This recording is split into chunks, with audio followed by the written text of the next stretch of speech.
Hello दोस्तों।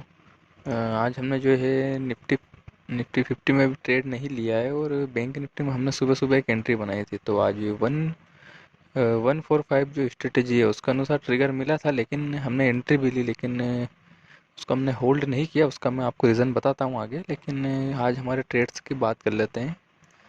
तो एक सुबह सुबह मैंने एक बैंक निफ्टी में पुट लिया था जो कि स्कैल्पिंग ट्रेड था, जो मैं डेली लेता हूँ। स्कैल्पिंग ट्रेड वही मैंने सुबह सुबह किया हुआ था। बाकी ये एक मैंने जो हमारी 145 स्ट्रेटेजी है उसके अनुसार ये ट्रेड लिया था मैंने। बाकी इसको होल्ड नहीं किया ज़्यादा समय तक। इसका मैं रीज़न बताता हूँ आपको। बाकी ये दो मेरी हेजिंग से थी, ये मैंने हेज की थी निफ्टी में दो कॉल को। तो एक में 422 का प्रॉफिट है और एक में 402 का लॉस है।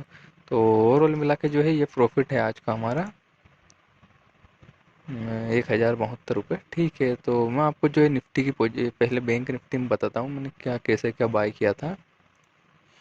तो इसका आ जाते हैं हम 1 मिनट पर।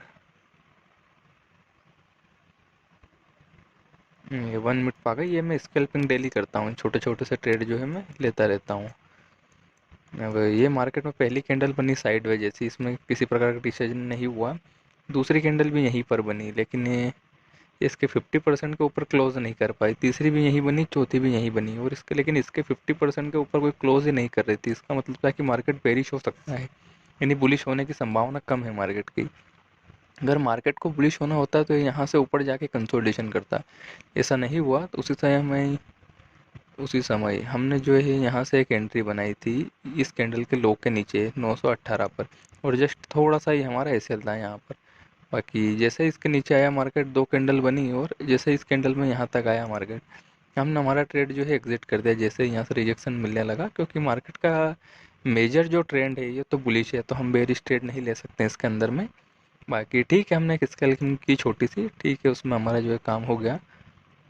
बाकी बैंक निफ्टी तो आज जो है बहुत मजबूती से चला पूरे दिन। बाकी निफ्टी ने आज हमें बहुत कुछ भी ट्रेडिंग अपॉर्चुनिटी नहीं दी है। देखिए ये जैसे ही मार्केट ओपन हुआ इसके ऊपर सस्टेन करने लगा, उसके बाद फिर से वहीं हाई भी नहीं बना पाया, उसका हाई भी नहीं काट पाया और फिर नीचे आ गया।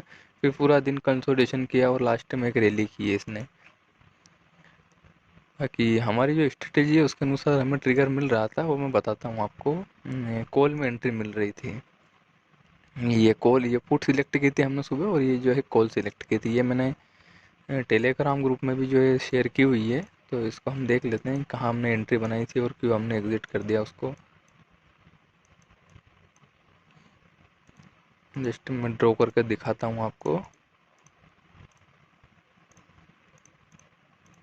ये हमारी जो है एंट्री लाइन है 190 की, और ये हमारी जो है एसएल लाइन है, और इसके ऊपर में आएगी 220 के आसपास में टारगेट लाइन। ये आ गई टारगेट लाइन।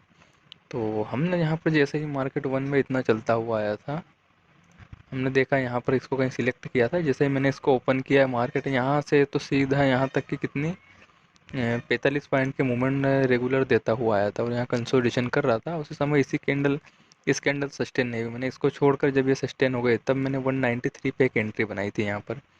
मार्केट कुछ देर तो पॉजिटिव रहा, लेकिन फिर मैंने सोचा कि मार्केट एक तो एक्सपायरी है आज, ऊपर से गैप अप होने के बाद इतना ऊपर आया हुआ है।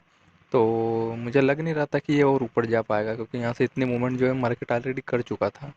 अब इससे ऊपर जाना हो सकता था, चला भी जाता, लेकिन साइड वे होके जाता तो एक्सपायरी तो हमारे प्रीमियम जो है वही डी के होते। तो प्रीमियम डी के कारण हमारा जो है ऐसे लग सकता था। इसलिए मैंने सेफ प्ले किया और यहीं पे इसको एग्जिट कर दिया। मैंने कहा कि जब फिर से इसके ऊपर आने लगेगा साइड वे होने के बाद, तो मैं फिर से इसमें एक एंट्री बनाऊंगा। फिर ये एक ट्रेंड लाइन बनी यहाँ से सीधी, ये ट्रेंड लाइन बन रही थी, इसके ऊपर फिर से मार्केट आया। फिर मैं देख रहा था इसको, तो जैसे इसके ऊपर निकला और एक कैंडल क्लोज की, मैं जस्ट इस कैंडल के हाई का ही वेट कर रहा था। 195 का जो है मैंने ट्रिगर भी लगा रखा था। मेरे को 195 जैसे ही निकलेगा हमारा जो ऑर्डर एग्जीक्यूट हो जाएगा और यहाँ से हम ऊपर की साइड निकलने लगेंगे। लेकिन उसी के बाद से रेड कैंडल बनते हुए बैक टू बैक मार्केट नीचे की ओर आ गया पूरा। उसके बाद से ऊपर गया ही नहीं कहीं पर भी, उसके बाद एंट्री नहीं मिली। तो ये था कि मार्केट ने इतना नीचे से ऊपर आया, इस कारण से हमने थोड़ा सा अवॉइड किया था। बाकी एंट्री हमने कर ली थी, तो उसी का जो है मैंने ये कोस्ट पे निकाला हुआ था, ये 45 रुपये के प्रॉफिट में ही। तो ठीक है दोस्तों, आज अभी हमें जो है एंट्री नहीं मिली है ज़्यादा। एंट्री मिली ही नहीं है, तो ठीक है उसी के अनुसार, या किसी ने अगर ले भी लिया है तो ठीक है, उनका एसएल लग गया है इसमें। वो क्या आपको थोड़ा सा देखना पड़ेगा, ये सारी चीज़ें आपको जो है प्राइस एक्शन के साथ साथ आपका जो मार्केट का एक्सपीरियंस है कि बैंक निफ्टी या निफ्टी कितनी मूवमेंट कर सकता है, वो एक अलग बात है कि मार्केट कभी कभी मार्केट जो है बहुत ज़्यादा मूवमेंट करता है, उसमें आप कर सकते हैं। बाकी जो एक सामान्य मूवमेंट रहती है उसमें कितना मार्केट मूवमेंट कर सकता है वो आपको थोड़ा सा देखना पड़ेगा, तो उसी के अनुसार आप थोड़ा सा ट्रेड प्लान करेंगे तो मार्केट आपको प्रॉफिट देगा। लेकिन ये सारी चीज़ें आपको जो है टाइम के हिसाब से आएगी सर, आप जितना समय देंगे उसके अनुसार। अब देखिए यहाँ पर 130 पॉइंट तो market, 120 point market gap up था, उसके बाद रेगुलर वे में ऐसा कैसा ऊपर चले गए 160 पॉइंट के आसपास। अब इतना ऊपर जाने के बाद हम क्या एक्सपेक्टेशन करेंगे इसमें कि मार्केट कहाँ जाना चाहिए, इसीलिए मैंने एंट्री नहीं बनाई और पूरा दिन वेट किया और लास्ट में कोई एंट्री नहीं मिली। बाकी एक हेजिंग की पोजीशन थी जो मैं हमेशा है कि एक्सपायरी में 2 बजे के आसपास मैं हेजिंग पोजीशन लेता हूँ, तो इसमें भी आज कोई ज़्यादा मुझे प्रॉफिट हुआ नहीं है। ठीक है, साइड में close to post to coast में ही हो गया है। और ठीक है दोस्तों, आज तो कोई पोजीशन मिली नहीं है, या फिर मिली है तो उसमें जो है आपका एसएल लग गया है आज। ठीक है, देखते हैं कल किस प्रकार से रहता है। अपडेट करता हूँ मैं आपको कल जैसा भी रहता है।